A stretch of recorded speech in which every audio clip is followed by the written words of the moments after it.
ପିଲାମାନେ, ଆଜି ଆମେ ପଞ୍ଚମ ଶ୍ରେଣୀ ସାହିତ୍ୟ କୁସୁମ ବହିର ନଈଗଲା ଆପେ ମଥା କବିତା ବିଷୟରେ ପଢ଼ିବା। ପ୍ରଥମେ କବି ପରିଚୟ। ଏହି କବିତାର କବି ହେଉଛନ୍ତି ଶ୍ରୀ ବଟକୃଷ୍ଣ ଓଝା। ଓଡ଼ିଶା ସାହିତ୍ୟ ଏକାଡେମୀ ପୁରସ୍କାର ପ୍ରାପ୍ତ କବି ବଟକୃଷ୍ଣ ଓଝାଙ୍କ ଜନ୍ମ 1939 ମସିହା ଅକ୍ଟୋବର ମାସ 20 ତାରିଖରେ। କଥା କି କୁହୁକ, ହସ ଫୁଲ, ମୋ ଗୀତ, ମୋ ଗପ, ବାଇଦ ବଜା, ମୋ କୁନି କୁନି କବିତା ଭଳି ଶିଶୁ ସାହିତ୍ୟ ପୁସ୍ତକ ରଚନା କରି ସେ ଶିଶୁମାନଙ୍କ ହୃଦୟକୁ ଜୟ କରି ପାରିଛନ୍ତି। କବି ପରିଚୟ ପରେ ଆମେ ଏବେ କବିତାର ପୂର୍ବାଭାଷ ବିଷୟରେ ଜାଣିବା। ଜନନୀ ଓ ଜନ୍ମଭୂମି ପ୍ରତ୍ୟେକଙ୍କ ପ୍ରିୟ ଅଟେ। ସମସ୍ତେ ନିଜ ଜନ୍ମଭୂମିକୁ ପ୍ରାଣଠାରୁ ଅଧିକ ଭଲ ପାଆନ୍ତି।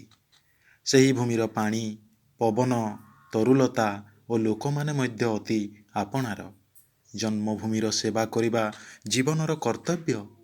କିନ୍ତୁ ସ୍ୱାର୍ଥପର ମଣିଷ ସବୁବେଳେ ନିଜ ସୁବିଧା ଖୋଜେ।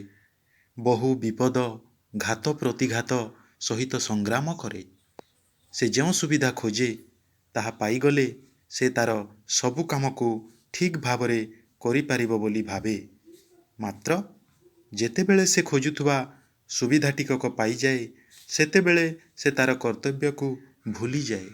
ମାତ୍ର ବିଜ୍ଞ ବ୍ୟକ୍ତି ଏହି ସତ୍ୟକୁ ଭଲ ଭାବରେ ଜାଣନ୍ତି। ତାଙ୍କର କୌଣସି ନିକଟତମ ଲୋକ ଏହିପରି ସୁବିଧା ପଛରେ ଦୌଡ଼ୁଥିଲେ ସେ ତାକୁ କର୍ତ୍ତବ୍ୟ ସଚେତନ କରାଇ ଠିକ୍ ବାଟକୁ ଆଣିଥାନ୍ତି। ଶ୍ରୀ ବଟକୃଷ୍ଣ ଓଝାଙ୍କ ଲିଖିତ ଏହି ନଈଗଲା ଆପେ ମଥା କବିତାଟି ଉପରୋକ୍ତ ବିଷୟ ଉପରେ ଆଧାରିତ। ଧନ୍ୟବାଦ ପିଲାମାନେ।